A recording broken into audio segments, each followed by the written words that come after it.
এই সুন্দর পৃথিবীতে যদি আপনার আত্মীয় স্বজন বন্ধু বান্ধবদের সাথে সুসম্পর্ক না থাকে বা কোনো সম্পর্কই না থাকে, তাহলে কিন্তু আপনার এই পৃথিবীতে বেঁচে থাকার ইচ্ছাটা টোটালি মারা যাবে। অর্থাৎ আপনি পৃথিবীতে বেঁচে থাকার যে অনুভূতি, যে ইচ্ছাটা, সেটা ধীরে ধীরে শেষ হয়ে যাবে। ফেসবুক যদি আমাদের সেই দুনিয়াটা হয়, সেক্ষেত্রে এখানেও আপনি যখন একা চলবেন বা আপনাকে কেউ চেনবেই না, তখন কিন্তু ফেসবুকে আপনার কাজ করার কোনো ইচ্ছাই থাকবে না। আজকের আলোচনা একটু মনোযোগ সহকারে শুনবেন, সেক্ষেত্রে বুঝবেন যে কেন আমাদের অন্যদের সাথে সুসম্পর্ক বজায় রেখে এখানে স্টে করতে হবে। প্রথমে বলে রাখি, ফেসবুক কিন্তু আমাদের অলরেডি বলে দিয়েছে কিভাবে আপনারা নতুন নতুন বন্ধুবান্ধব তৈরি করতে পারেন, নতুন নতুন অডিয়েন্স তৈরি করতে পারেন, আর তাদের সাথে সুসম্পর্ক বজায় রেখে একটা এঙ্গেজমেন্ট তৈরি করে রাখতে পারেন দীর্ঘদিন ধরে।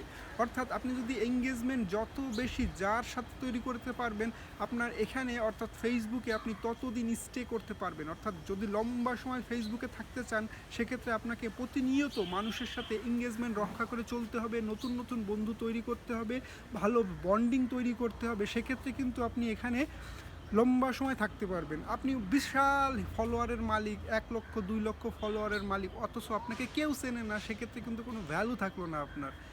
আপনাকে ফেসবুক কিন্তু বলেছে যে নিজের ভয়েস দিয়ে নিজে অরিজিনাল কন্টেন্ট তৈরি করে বেশি বেশি মানুষের সাথে ভালো একটা বন্ডিং তৈরি করতে পারেন। সেটা কিভাবে?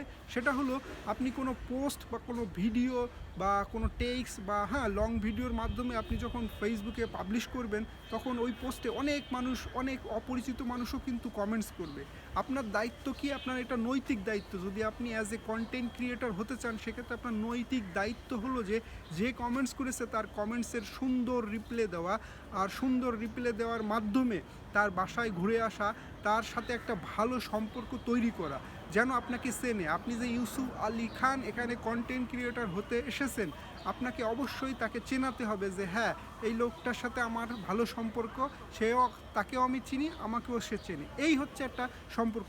এটা তো রাতারাতি পসিবল নয়, আপনাকে লম্বা সময় ধরে এই প্রসেসটা করে যেতে হবে। আর যতদিন আপনি মানুষের সাথে সুসম্পর্ক বজায় রেখে একটা ভালো বন্ডিং তৈরি করতে পারবেন, ততদিন এখানে আপনি ভালোভাবে অবস্থান করতে পারবেন। আর এখানে যদি আপনি কারোর সাথে ভালো বন্ডিং তৈরি না করতে পারেন, ভালো সম্পর্ক তৈরি করতে না পারেন, ভালো এঙ্গেজমেন্ট তৈরি করতে না পারেন, এখানে কোনো সফলতা আপনি পাবেন না। এখন ইদানিং যেটা দেখা যাচ্ছে, বড় বড় কন্টেন্ট ক্রিয়েটররা কোনো পোস্ট করার সাথে সাথে আপনি দৌড়ে সেখানে 2, 3, 4, 5টা করে কমেন্টস করতেছেন।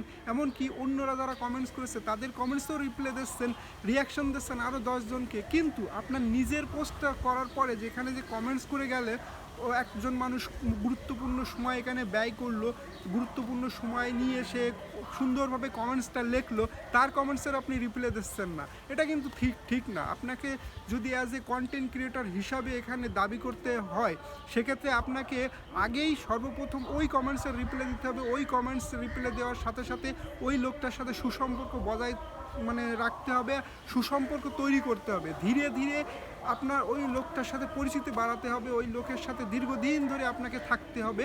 এইভাবেই কিন্তু আপনি অনেক মানুষ কালেক্ট করতে পারেন, অনেক অডিয়েন্স আপনি কিন্তু কালেক্ট করে ধীরে ধীরে আপনার জায়গাটা কিন্তু শক্ত করতে পারবেন। আপনি যত বেশি শক্ত করতে পারবেন, তত কিন্তু এখানে ফায়দা। ফেসবুক আরও বলতেছে যে আপনি যদি এঙ্গেজমেন্ট তৈরি করতে চান বা এঙ্গেজমেন্ট বৃদ্ধি করতে চান, সেক্ষেত্রে বেশি বেশি এঙ্গেজমেন্ট পোস্ট করুন। আর এঙ্গেজমেন্ট পোস্ট করার মাধ্যমে যারা কমেন্টস করতেছে বা যে নতুন নতুন অডিয়েন্স আপনার পোস্টে এসে কমেন্টস করতেছে, রিয়াকশন দিচ্ছে, সময় দিচ্ছে, তাদের সাথে সুসম্পর্ক বজায় আগে রাখুন। তাহলে কিন্তু আপনার এঙ্গেজমেন্ট বৃদ্ধি পাবে বেশি, আপনি এই লম্বা সময় কিন্তু অতিবাহিত করতে পারবেন ফেসবুকে বেশি। অন্যদের পোস্টে না ঘুরে, অন্যদের পোস্টে 10 জন 20 জনকে কমেন্টস রিপ্লাই না দিয়ে, আপনি নিজের পোস্টটা আগে ক্লিয়ার করে, আগে কমেন্টস রিপ্লাই দিয়ে তারপরে ঘুরুন, এতে কোনো সমস্যা নেই। আমার মূল কথার উদ্দেশ্য হচ্ছে যে আপনি যদি লম্বা সময় ফেসবুকে থাকতে চান, লম্বা সময় নিজের নাম উজ্জ্বল করতে চান, সেক্ষেত্রে কমেন্টস রিপ্লাই দেওয়ার বিকল্প আর কোথাও নেই। আপনি নিজের যত পোস্ট আসে, বা নিজের যত পোস্টে যত ধরনের কমেন্টস আসে সকল কমেন্টসের রিপ্লাই দেওয়ার চেষ্টা করুন। এখন আপনার বড় বড় কন্টেন্ট ক্রিয়েটারদের যে হাজার হাজার কমেন্টস রিপ্লাই তারা তো আর দিতে পারে না। সো সমস্যা নেই, আপনার যত দূর সম্ভব আপনি তত দূর চেষ্টা করুন, কিন্তু আপনার কমেন্টস রিপ্লাই দেওয়াই লাগবে। কমেন্টস রিপ্লাই না দিলে একজন মানুষ দীর্ঘদিন যখন আপনার পোস্টে কমেন্টস করবে, সে যখন আপনি দেখবে যে আপনি তার কমেন্টসের কোনো ভ্যালুই দিচ্ছেন না, কমেন্টসে কোনো রিপ্লাই দিচ্ছেন না, সেক্ষেত্রে কিন্তু ওই লোকটা আপনার পোস্টে আর দ্বিতীয়বার কমেন্টস করবে না, আর আসবে না, ও আস্তে আস্তে হারাই যাবে কিন্তু। সো তাদেরকে না হারাতে দিয়ে আপনি তাদের সাথে বন্ডিং তৈরি করুন, ভালো ভালো সুসম্পর্ক তৈরি করুন, দেখবেন তারা আপনার পোস্টগুলো দেখবে। আর আপনি এইভাবে প্রতিনিয়ত যত মানুষের সাথে সুসম্পর্ক বজায় রেখে অনেক মানুষ গ্যাদার করতে পারবেন। আপনার যখনই কোনো পোস্ট যাবে ভিউ নিয়ে আর টেনশন করা লাগবে না। আপনি যদি 200 জনের সাথে সুসম্পর্ক বজায় রাখেন, তাহলে আপনার একটা পোস্টে ইনস্ট্যান্টলি 200 ভিউ কোনো ব্যাপারই না। সো এইভাবে কিন্তু ধীরে ধীরে আপনাকে এগোতে হবে। আর ফেসবুকে যদি নিজেকে কন্টেন্ট ক্রিয়েটার হিসাবে দাবি করতে চান, সেক্ষেত্রে আপনাকে এই ফ্যামিলি বন্ডিং বলুন বা এই এঙ্গেজমেন্ট বলুন, এগুলো রক্ষা করেই চলতে হবে। সো আজকের ভিডিওটা এই পর্যন্ত। ধন্যবাদ সবাইকে।